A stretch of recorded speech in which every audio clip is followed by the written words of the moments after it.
Hello, it's Monday, week 7, so let's get started. Today we're going to develop characterization based on sensory and emotional recall so that we can answer some empathy-based discussion questions.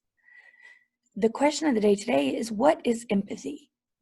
Now, the reason we are studying this is because our unit that we're on is called Trust and Risk-Taking. In theater, without trust and risk-taking, no real progress and growth can really be made. So in order to learn how to do that, our focus this week is going to be empathy, what it is, how it works, and how we can cultivate it.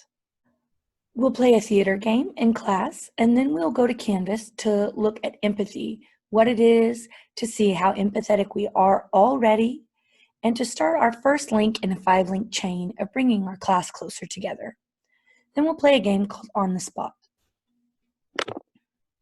So let's go to Canvas. On the home page, you're going to click Assignments. Then you're going to click on Monday. There are links right here that will take us to each section. So the first link is empathy. What is it? And on this page, there is a video that will help explain what empathy is and how it is different from sympathy.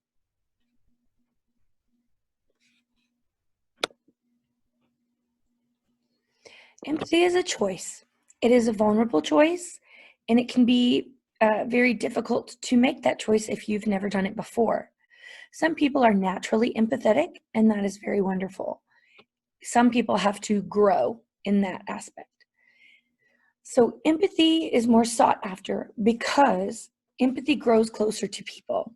Sympathy is more of a, oh, that's really bad. I'm sorry about that. Whereas empathy is actually putting yourself in a vulnerable place. You have to see the world of the person that you're trying to empathize with. You have to appreciate them as a human person, understand their feelings, and then communicate that understanding. It is one of the most important theater skills, if not the most important, because empathy is the key aspect of becoming your character. You're not going to be able to become them and feel their feelings and react as them unless you can empathize with them. Whether or not they are a good or bad character doesn't matter. Whether or not they are a main character or not doesn't matter. You still have to empathize and put yourself in their position so that you can act as them and respond as them in character. This is especially important in a play when something goes wrong. Being able to react in character believably can help you get back on track.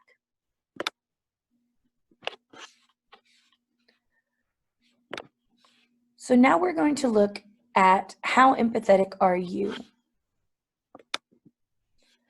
This is a discussion topic, and it's going to ask 3 questions. What would a world look like if everyone had empathy? Why do you think more people don't have empathy? And how empathetic do you consider yourself to be? Now, there are no right or wrong answers to this. They are your opinions, and it is up to us to empathize with your opinions. After that, we would take a look at the first link in our chain. Our first link in our classroom is a safe and brave space. So people need to be able to express themselves and communicate so that they can help tell the stories of the actors or tell the story of the character or the story of the improv scene, whatever it is. You need to be able to communicate effectively, feel the feelings of the character, and be able to express those feelings. On a very base level, it is about forming a link to yourself, to others, and to the world around you. It can be very confusing, especially for middle school. And it can be very hard to do, especially if a lot of your thoughts are centered around yourself, but it is possible. The main problem with empathy is that in order to empathize with another person and connect with them, you must first connect with yourself. And a lot of people struggle with that. A lot of people aren't connected to themselves, or whether they're doing it on purpose or not on purpose, it is a thing that does happen. So having that self-connection is very important. Being able to connect with yourself and your feelings and being honest with yourself so that you can then connect with others, their feelings, and be honest with them. Here are the expectations for our empathetic classroom. Number 1, you are vital to this class, no matter what. No matter what you're going through, no matter how much talent you think you have or that you think you don't have, no matter anything, you are important to the classroom.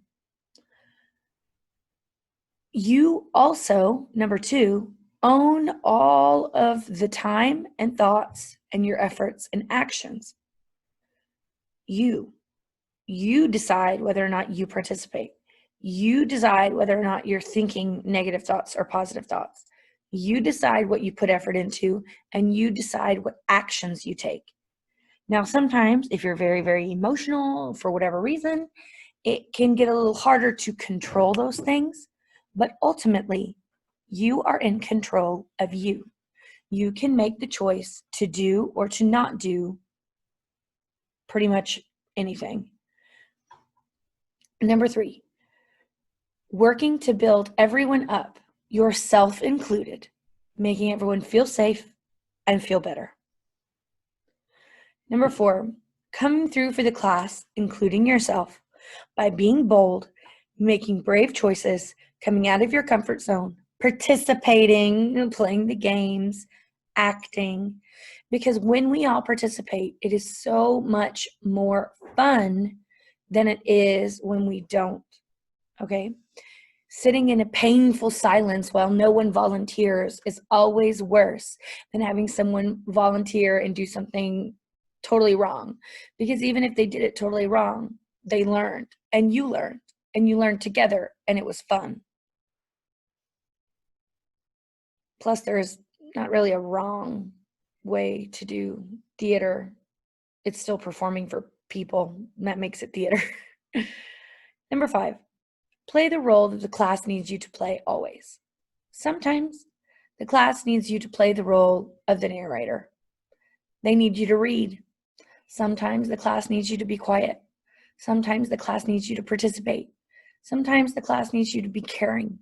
Sometimes the class needs you to be pretty firm in setting expectations and setting rules. Sometimes the class needs a leader. Sometimes the class has a leader. But it's important that you play the role that the class needs at that time. Those are the expectations for my empathetic classroom. The key to doing this is making it a habit. Once it's a habit, that's pretty much gonna happen for you. At this point, we would return back to our slides, and I would have you write in the chat what you learned about empathy today and something that you're still needing a little help with.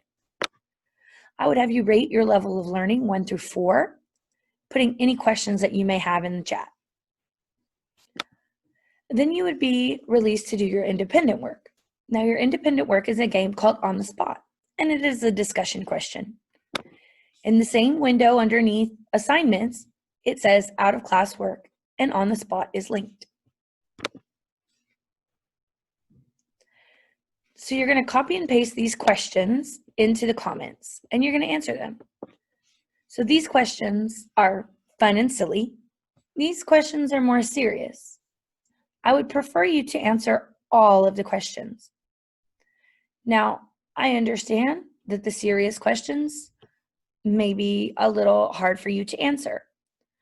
So you don't necessarily need to be painfully specific enough to make yourself cry, but I would like an answer for every single question, please.